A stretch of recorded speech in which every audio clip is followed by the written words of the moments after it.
Hello and welcome to Lawyerish, podcast for the people. Lawyerish is a safe space to learn, grow, inspire, and be inspired. So come along and ride on this fantastic voyage. Let us go be great together. I'm Brandon J. Wallace, Esquire, and I'll be your captain. It's a whole vibe, and I sure am glad you're here. Lawyerish is brought to you by Apex, where aptitude meets excellence. And we're powered by the Green Law Firm, your one-stop shop for everything real estate in Tennessee and Mississippi. Friends, we got an exciting show today. Our Voyage Vibe, however, is brought to us by StreamYard. This is Daydreaming. I like this vibe.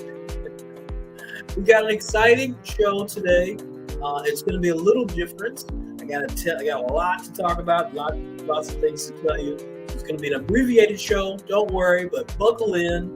It is going to be a good one. So let's get right in to Duly Noted.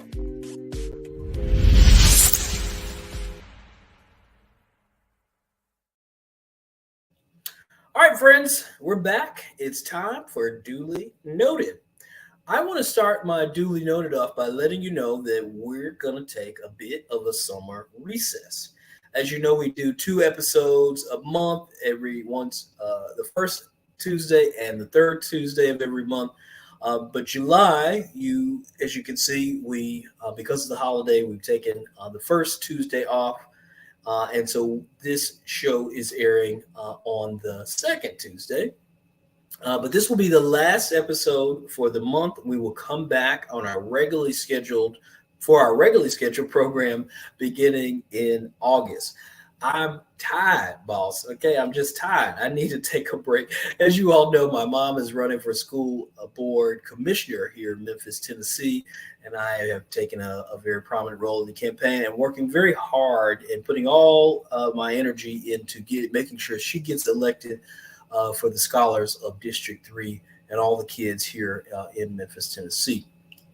Anyway, just a side note there, we are looking for volunteers and donations. If you want to learn more about those opportunities in her campaign, visit her website at Angela Rogers for D3Scholars.com. That's Angela Rogers for D3Scholars.com. That is the number 3.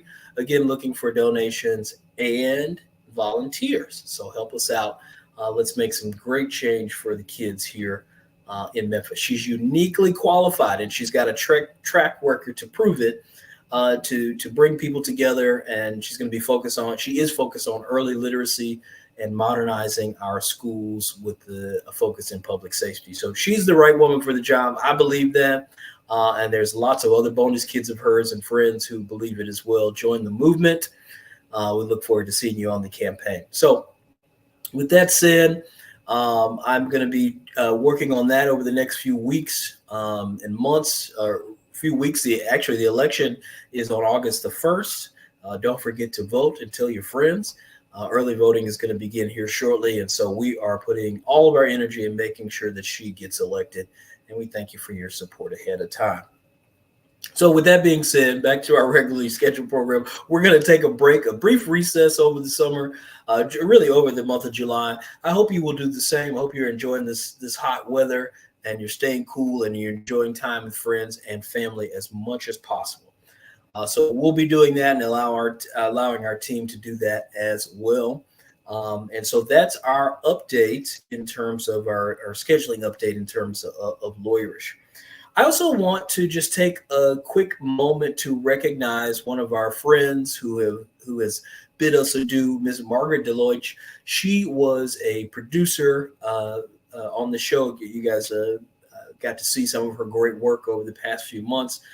Margaret took another gig, and we are sad to see her go, but we're very happy for her and congratulate her on her new professional endeavors. So good luck to you, Margaret. If you're listening, thank you for all the hard work that you committed to Lawyerish and to making this dream a reality. We appreciate you and all of your efforts and all of your insight. And we are going to miss you. I miss you already. So anyways, I hope you're listening. I'm wishing you all the best and congratulations again on your new professional path.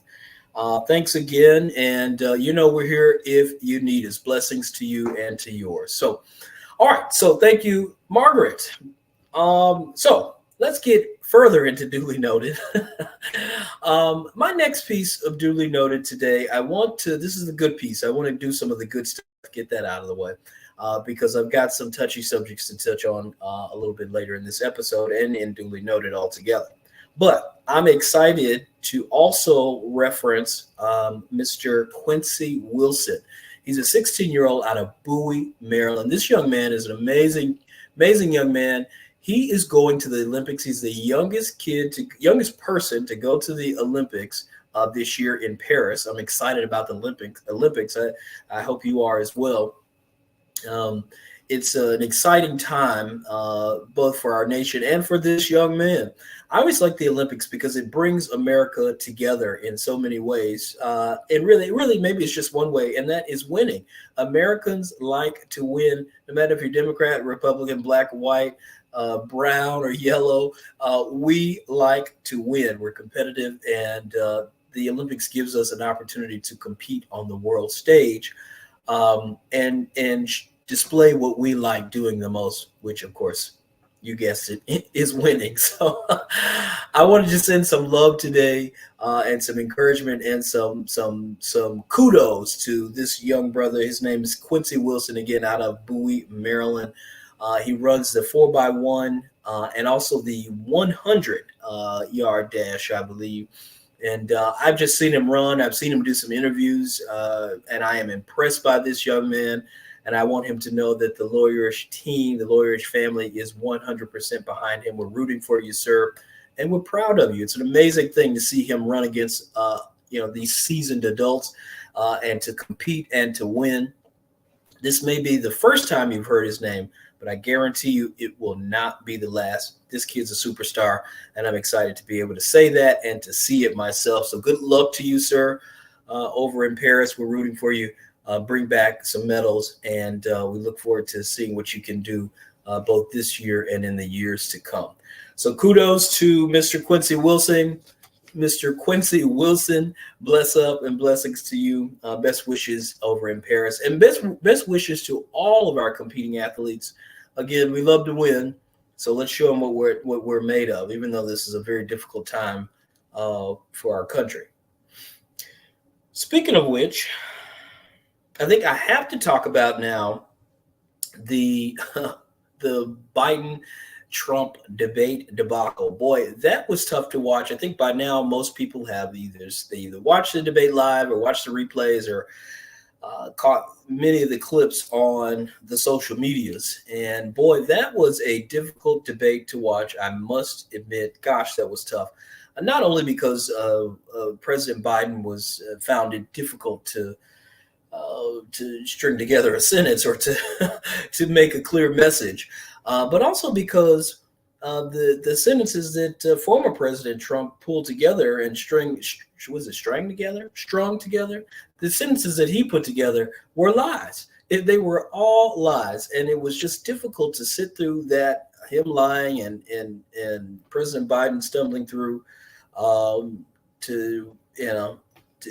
stumbling to make a credible argument or to articulate why he should get another 4 years. Boy, that was just tough to watch. And I was one who sat through the entire debate.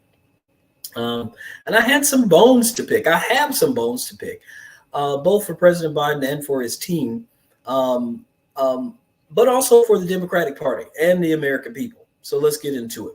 So first of all, I have no idea why anyone would agree to an hour and a half debate with no notes. To me, that's unfathomable. There's no way I go into a meeting. There's no way I go into a courtroom as a practicing attorney. There's no way I do this podcast without notes. I've got notes as we speak. Now, not a whole lot of notes, but I've got notes nonetheless. It just makes sense. And so to have someone do an hour and a half of talking with no notes, I just don't know who agreed to that, why they both agreed to it. I don't know why they both agreed to it. I don't know whose idea that was or what they were trying to accomplish, but that was an incredible fail There's no way that I would personally agree to that, and there's no way I would let my candidate agree to be in a debate for an hour and a half with no notes, just none. It doesn't mean you need to follow the notes or read from the notes, but to have them to reference, just that is just, again, that's par for the course. I wouldn't go to a meeting without having notes. I certainly wouldn't go to court without having notes, without having my file. That just, it's unreasonable. And to ask the leader of the free world who who ran the country all day long to now come to a primetime debate in the evening. It's a late debate, by the way. So it's a late debate in the evening after running the country the whole day, running the country all the way up to walking onto the stage, and to now debate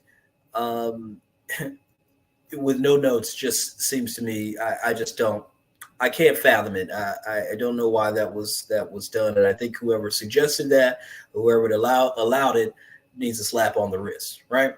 Even if it was President Biden. Sir, no, we're not doing that. You got to have a stronger team. So that was certainly a no-no. I would not recommend, okay? I think also whoever agreed to there not being an audience, I think, first of all, President Biden is somebody who feeds off the audience. He feeds off the interaction. He loves it. He's what we call an extrovert. We saw this prime example when it came to the State of the Union, where he was fiery, where he was interacting with the crowd and argumentative. He was taking the fight to the people, for the people. And that's what we saw. And I think a lot of that we saw because of the engagement with the crowd. And so for him to not have that at this debate seemed to be counterintuitive. Furthermore, I see it as uber counterintuitive just as a debate in general, right? Every debate that we see, that we know about, debates happen in front of crowds. You go to a high school debate or college debate team competition, there are crowds there.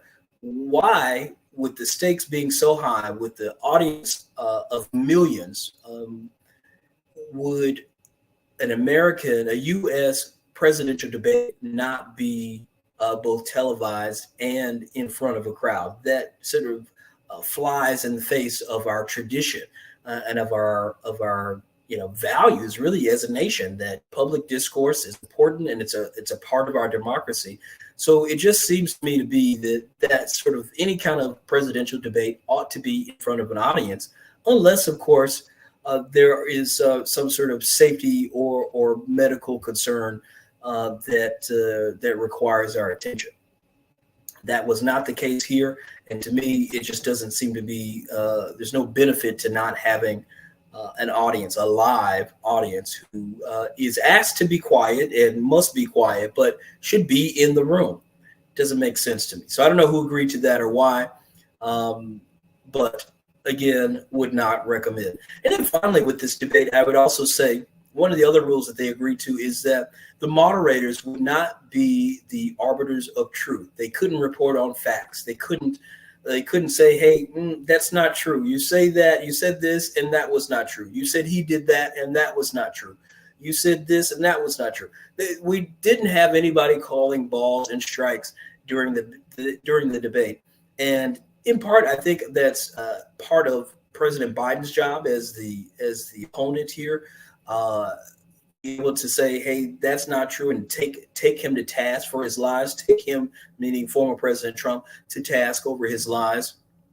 But I also think that the moderators have a duty to speak truth to power. When a lie goes out, when a falsehood goes out, they've got to be able to say, you said this, and that's not the truth, right? And we need to call it out, because a lie don't care who tell it. And they always say that before the truth comes out, the lie has made it around the world at least 2 or 3 times. And we can't continue to allow that, especially when we've got a guy like former President Trump, who is a pathological, consistent liar who doesn't care about the truth. We can't allow that. And we can't have debates that allow that advantage. It's like advantage Trump, and that just is not a good space to be in when it comes to the truth. So those are my, sort of issues with the debate itself. Now let's talk about the fallout, because I think part of the debacle is that the Democrats are in a meltdown. Literally in a meltdown. I'm sure Van Jones is on TV crying again. But listen, the Dems. I want to encourage you all, calm down. Right? It is not uncommon for a sitting president to have a bad debate night, especially on that first debate. I think that's happened to every sitting president I can remember in my lifetime. From Barack Obama, who debated who did he debate? Senator Mitt Romney.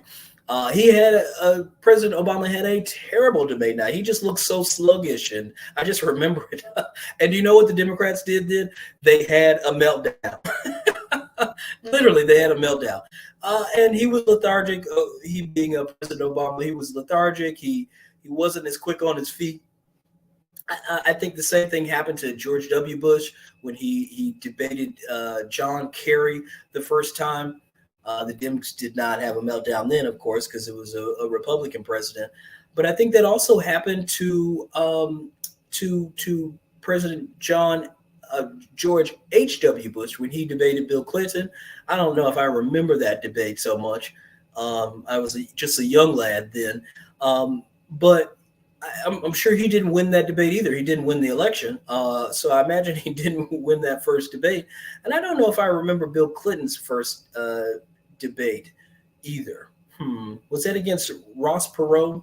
No, I can't remember who that was with. But nonetheless, the point is this, right? Sitting presidents do not debate well. They're not used to debating, especially that first time, right? They're not used to debating anymore. They're used to listening to debates. They're used to making the final decisions after hearing all the facts. They're not used to somebody being in their face, challenging them on their record and on the facts. So it's not uncommon for them not to do well in that first debate. They maybe need a debate to get under their belt to be sort of reinvigorated and sort of reminded that you're in peril here. Your job is in peril, not you, but your job is in peril here. And so now you got to dig deep and fight, and you're not going to be able to coast to victory because you're the president. And I think that's good for our democracy. By the way, we gotta that's really good to keep our executive on their feet, because your job is not guaranteed. It's not a lifetime appointment. At least it's not for now. We'll get into that in lawyerish. But the point is, presidents not being at the top of their debate game on their first debate is not uncommon, and it's not cause for all this meltdown that I'm seeing. I mean, they're lighting their hair on fire, theoretically, or it's just in their minds here. It's not a real crisis. I think this is a manufactured crisis brought on in part by the Dems and their sort of shaky nature. I think also it's a media driven hysteria. I was watching Jake Tapper, who had, by the way, a pretty great debate showing himself as a moderator along with Dana Bash. I thought they did such a great job for the most part, asking questions and returning to questions and sort of being able to make. Well, I think CNN had a big boost in terms of viewership for the night. And I think what has happened is they're trying to stretch out this CNN bump, or this debate bump, we'll call it, and just trying to stretch it out as long as they can by talking about all these questions about whether Biden is fit for the job, is he well, and all this other stuff. I mean, it's absolutely ridiculous. The man is running the free country, the free world. He's the leader of the free world. He's running the country every day, and the results speak for themselves, right? So we can talk about his debate performance or talk about whether he stutters through a word or so. I think that's something we all do. I've been guilty of that. And of course, he has been guilty of that, not only just, maybe because of his age, but he's also had a stutter that he's always had, that he's overcome and continues to work to overcome every day. I imagine that's one of those sort of things that doesn't go away. It's something you got to always work at. And so I give him quite a bit of leeway. We never expected Joe Biden to be a great orator. That was never his gift. His gift has always been getting things done. And that's exactly what he's done. His record speaks for itself. And so I want to encourage my Democratic friends to relax, to calm down, and to get back in position. We need to get behind our candidate. If you see the Republican Party can get behind their lying, their cheating, their fraudulent, their sexual abusing president or presidential candidate, we need to get behind ours who gets things done. May not sound so well, may not, orate at its best, but he gets things done. He's a good and honorable man, and he loves his country, and he's a good and faithful public servant, and he has been for most of his life. He deserves our support. He deserves for us to get behind him.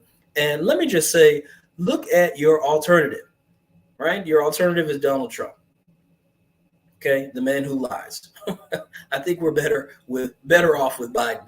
That's what I'm going with. They can roll Biden out on a damn stretcher, and he's still going to get my vote because he's the better man for the job. And let's not forget, you're voting not only for a president, but a vice president, an entire administration. You're voting for Supreme Court justices and appeals court justices. You're voting for all of that. And so we got to remember that as we go to the polls and as we talk to our friends and neighbors and family members. Democracy's on the line, and playtime is over. All right? So, woosah. Thanks for letting me get that off my chest. Y'all get in line, and let's get Biden another 4 years, would you? All right, I'll be remiss if I didn't spend a little bit of my duly noted time talking about the Bluff City Ball. I talked to you about my big birthday celebration coming up October 5th. You're invited, and I want you to be there. Help me celebrate my 40th birthday while giving back to some great organizations whom I know and love. More to come on that, but you can always visit bluffcityball.com and get more information. I'm super excited about that. I hope you'll join me. I hope you'll sponsor. I hope you'll help make it happen for us and for the organizations which we serve. All right, friends, that is my very long duly noted. We'll be right back with Lawyerish.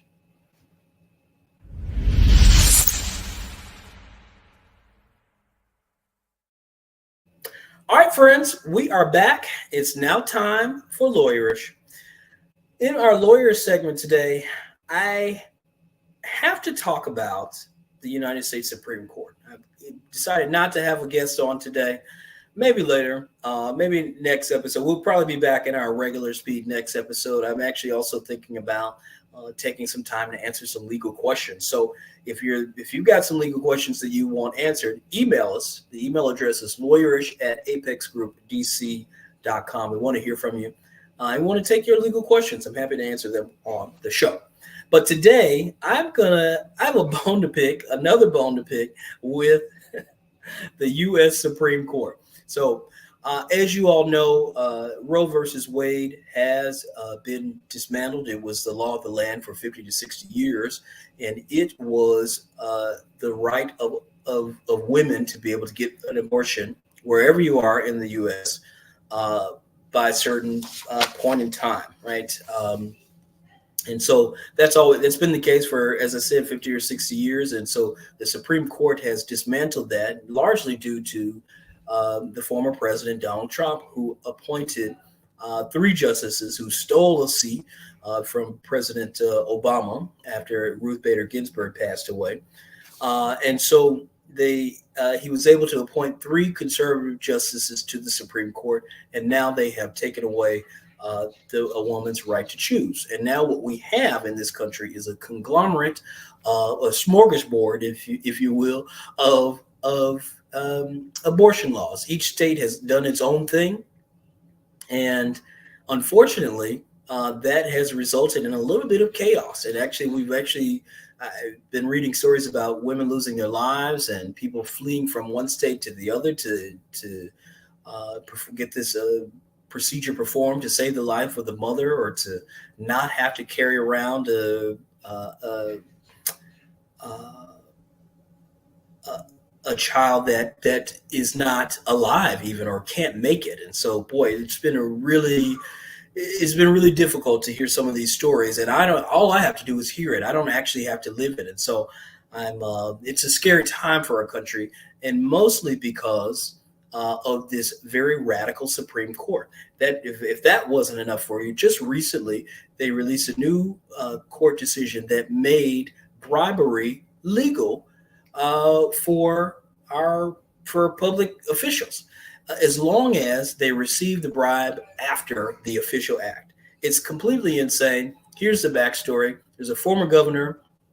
He was convicted of bribery because he took a vote, or executed some official act in favor of some person who gave him a gift, gave him something of monetary value. But the gift was not received until after the act or the vote was taken.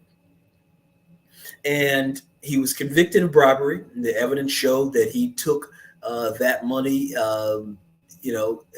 to effectuate that vote, to push that policy, to implement that thing that the sponsor wanted, and he was convicted for that. Excuse me. He was in prison, and he appealed to the Supreme Court, and the Supreme Court overturned his conviction.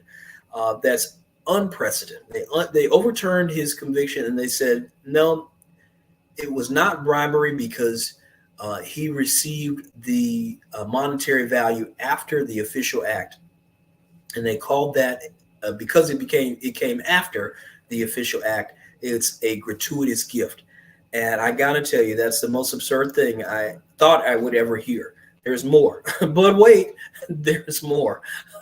If that was not incredulous enough to think that just because you get the money after the act is now not bribery, it's completely absurd. But if that were not enough, the Supreme Court has now carved out some form of immunity for the chief executive officer of the United States, the president of the United States, the commander in chief of the armed forces, now has immunity from criminal prosecution if it can be shown that his or her acts were official acts. And I'm in complete disbelief. I'm discombobulated by the thought of that, and I am troubled by these so-called jurists contorting themselves to now be a political arm of a political party, rather than the third branch of judicial of government for us, the judicial voice, the voice of reason, of justice, and I'm just troubled by how they have contorted themselves to serve the MAGA party. It is truly troubling. This decision goes against the very foundation, the very fabric of our nation. Everything that we have always stood for, in terms of no man or woman being above the law, is now in question. It's crumbling at this very moment as we speak. It's crumbling, and this is truly troubling for our nation and for all of us. I think, I would say, Richard Nixon is probably turning over in his grave right now, because he resigned the presidency. I think he's the only one to resign the presidency. He didn't resign because he just didn't want it anymore. He resigned because he had already been impeached, and he was about to be removed from office because it came out that he directed the IRS to investigate his enemies, his political enemies. He hired goons to break in, enter into the office space of his political opponents to find dirt on them. And, and it was determined by the leaders of both parties that that he broke the law by doing that, and therefore that's a high crime and a misdemeanor that is enough for him not only to be impeached but to be removed from office. And instead of being removed, he resigned. But according to this new decision that the Supreme Court has just pulled out of thin air, we'll say that they have pulled out of thin air. It seems that as long as Mr. Nixon had, if he had made an argument that that breaking and entering and using the powers of the government to investigate his enemies, if those were official acts, then he would have been okay. That would have been legal. He would have had immunity from legal prosecution, and that is just simply absurd. I can't even wrap my brain around what that actually means for our nation moving forward.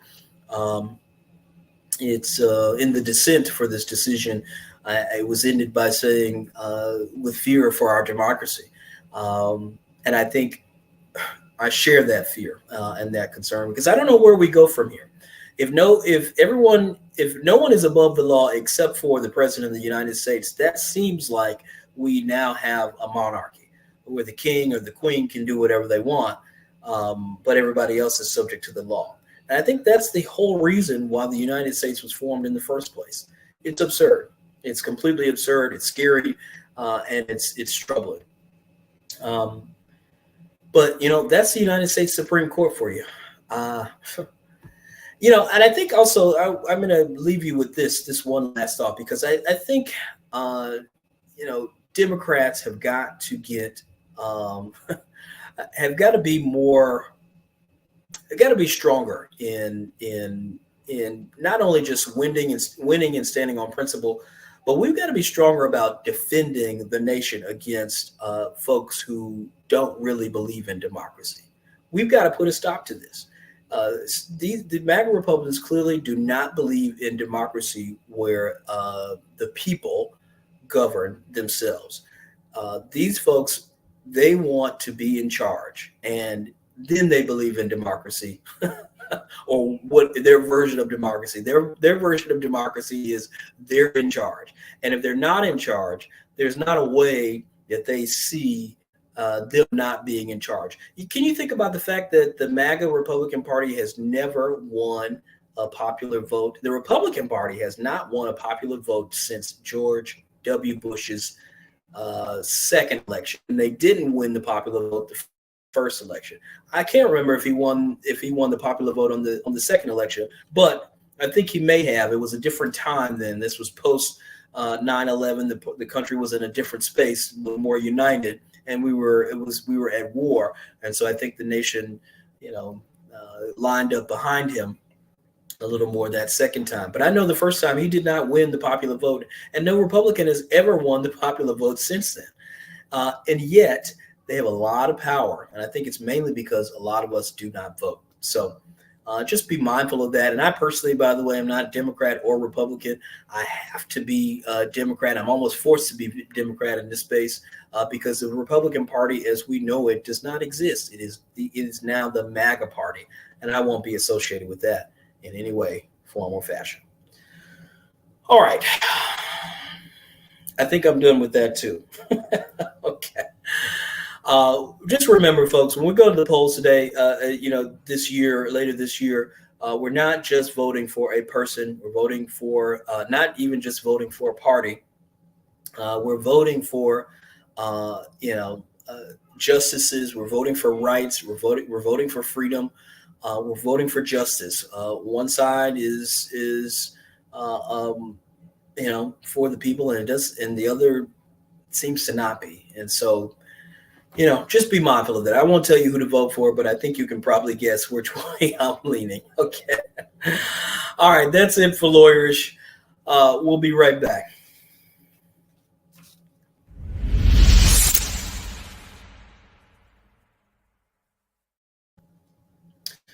All right, friends, we're back, and it's now time for our wellness check. The wellness check this week is be grateful for all that has come. Be grateful for all that has left. Whatever had to go wasn't yours, or it was, and it ain't no more. I'll read it one more time. Be grateful for all that has come. Be grateful for all that has left. Whatever you had, whatever you had, okay, whatever you had that left wasn't yours, and or it was okay. You know what? Let's try this one more time. Be grateful for all that has come. Be grateful for all that has left. Whatever had to go wasn't yours, or it was, and it ain't no more. Either way, be grateful.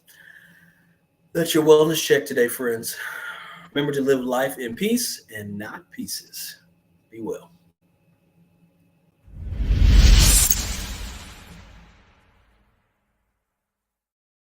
All right, friends, we're just about done. This is your motivational moment. Don't give up on the person you want to become. Your motivational moment today is don't give up on the person you want to become. It's not too late to be whoever it is you dream you are. You do have to accept who you are. Don't be ashamed and don't be afraid of that. Be accepting of who you are, but you don't have to give up on who you want to be. It all breaks down to everyday activities, everyday patterns, everyday habits, and they all start with one day, one thing, putting one foot in front of the other. Take that step to be who you want to be today. Don't give up on that person, even though it feels tough. Maybe you're feeling tired and you want to give up, and maybe you just, I just can't be that person. I can't be in shape. I can't eat right. I can't do this. I can't do that. Whatever it is, that's hogwash. What's true is you can be who you want to be. You are who you say you are. You are who God says you are. So don't give up on who you want to be. Your dreams are yours. You can do it. And the time is now. It's not too late. All right, that's your motivational moment. We'll be right back to wrap things up.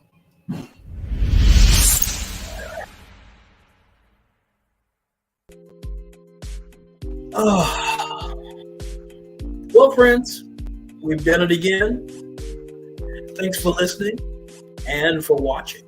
I so appreciate you doing this journey with me. This is season 3, episode 9 of Lawyerish. We'll be back after our recess, our brief recess, next month with regular episodes. Or just send in your questions. I want to be able to answer your legal questions, so email us your questions and all of your feedback to lawyerish@apexgroupdc.com. Remember that Lawyerish is brought to you by Apex, where aptitude meets excellence, and we're powered by the Green Law Firm, your one-stop shop for everything real estate in Tennessee and Mississippi. Remember to like, share, and subscribe. Like any voyage, it's always just a little bit more fun if you can bring a friend or two along. I want to thank StreamYard for the Voyage Vibe today. Remember, it is called, what is it called? Oh, Daydreaming. Y'all, it's Friday. It's been a long week. Thank you for your patience. And full disclosure, this has been like the 4th time I've had to record this episode. The devil is busy, but we made it through once again. I want to thank you all again. I just so appreciate you. I really do. I appreciate the opportunity to do this, to share this space with each and every one of you. I can't wait to be doing it again. Enjoy your summer. Be safe. Be well. Until next time, we'll see you soon.